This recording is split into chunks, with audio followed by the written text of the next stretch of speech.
В этом году урожай очень низкий. Конечно, мы недовольны. Грандиозные планы на урожай этого года после рекордного 2022-го спутала летняя засуха, говорит Рафаэль Шафигуллин. В первую очередь под удар попали многолетки.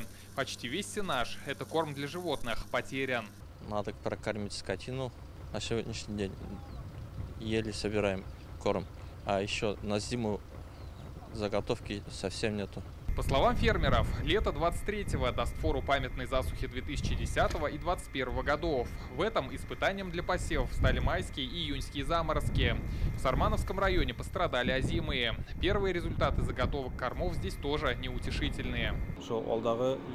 Пока спасают запасы кормов с прошлого года. Недавно прошел небольшой дождь. Есть надежда на второй укос. И такая ситуация по всей республике. От засухи трещат и земли Муслюмовского района. По словам местных аграриев, планировали собрать зерна 40 центнеров с гектара. Сейчас хотя бы 10. В июне у нас в Муслюмово выпало всего 20 миллиметров осадков. Если сравнивать с прошлыми годами, по норме за 2 месяца выпадало до 100 миллиметров. Влаги очень мало. Такое явление, как почвенная засуха, зафиксировано по всей республике. Чтобы предотвратить угрозу продовольственной безопасности, в Татарстане начал действовать режим ЧС.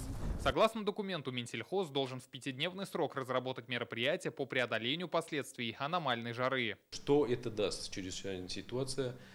В первую очередь, кто был застрахован, какие хозяйства были застрахованы от этой ситуации, сегодня при объявлении чрезвычайной ситуации получат страховые премии. Соответственно, это будет при расчете, когда уже осенью при получении урожая рассчитают, сколько сегодня получили с 1 гектара земли зерновых, и, соответственно, будет расчет уже получения для возмещения. Республика стала 4-м регионом, в котором действует особый режим, наряду с Удмуртией, Новосибирской и Калининградской областями. По оценке экспертов, в этом году прогнозы на урожай намного скромнее прошлогодних 5 миллионов тонн зерна.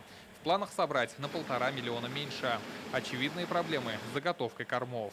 Второго укоса может не быть, и поэтому необходима часть площадей, заняты озимыми культурами, возможно, яровыми культурами, необходимо направить именно на восполнение потерь по кормам. И необходимо, по всей видимости, пересмотрев определенные площади зерновых культур, пока не поздно направить на то, чтобы заложить сенаж или сено. Прогнозы от синоптиков нерадужные. По данным Гидрометцентра, ситуация на этой неделе не изменится. По прогнозу синоптиков, жаркая погода в Татарстане сохранится, осадков не ожидается, а столбики термометров поднимутся до плюс 35.